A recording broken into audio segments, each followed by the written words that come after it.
This story is out of Mississippi. It is Mardi Gras time in the South. So this family was in Mississippi waiting for the floats. You know how, I don't know if any of you guys are familiar with Mardi Gras, but floats go by. On the floats are different characters based on whatever the theme is. They're throwing beads, they're throwing cups, they're throwing shirts, they're throwing all kind of trinkets. And the 12-year-old black girl, she's outside with her mom. Her mom name is Nicole, hope I'm saying the last name correctly, Nicole Fair Contour. Nicole Fair Contour. And she went on Facebook, on Instagram as well, to make this story public. And basically what happened is she was sitting in front of her uncle's body shop. Her uncle has a business in the area.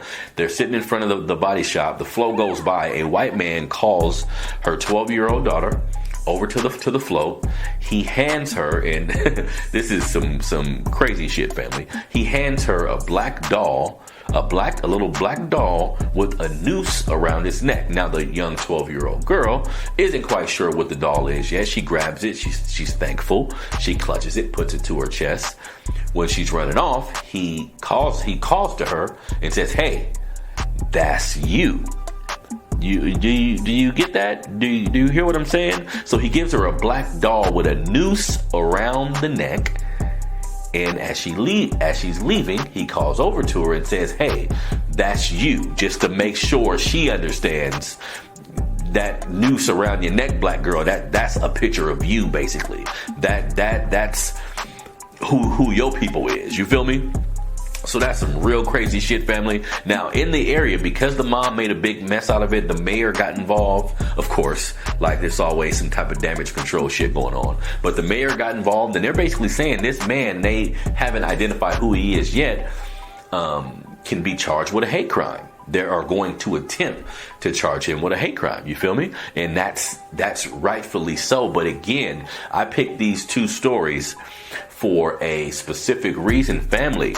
We got to get on our history shit, man. We got to get on our cultural shit when we're in the home with our families and nobody's around and our kids are there. We need to use these opportunities to educate our children on the beast. We need to educate our children on what we're dealing with. We need to educate them on this system that we're all a part of and the role that black people have played, that melanated people have played throughout history. Now, she mentioned that her son was distraught about this. Her son who had to watch it, other family members who had to watch it, her daughter who had to watch it. Or I'm sorry, her daughter who it happened to. Let me tell you something, family. Do some racist shit to my 12-year-old. He ready.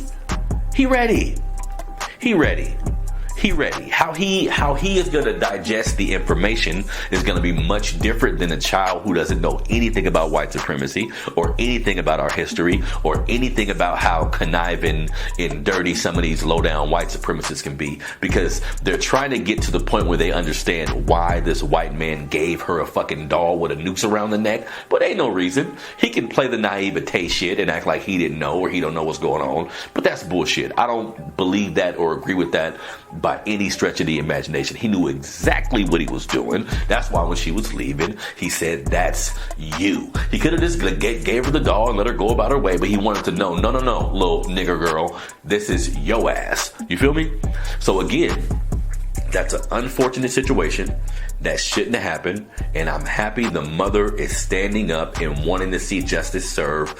And I don't know what her daughter knows about history. I'm not going to assume that she hasn't taught her children anything about our conditions in this country.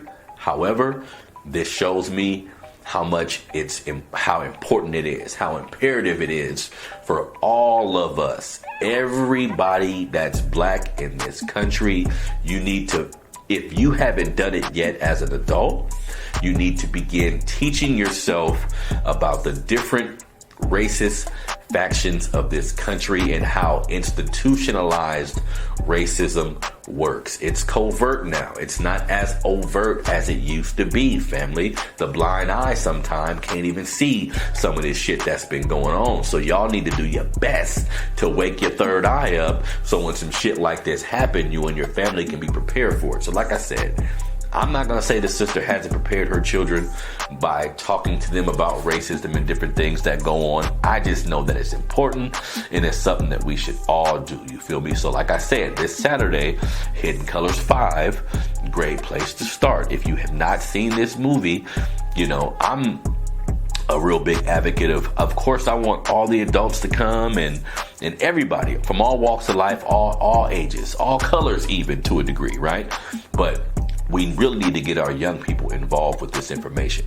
We really need to get our young people locked in with this info so they can know what's going on out here. So this weekend, Hidden Colors 5 will be playing at my spot, 3601 Fifth Avenue. Come down, bring your kids down.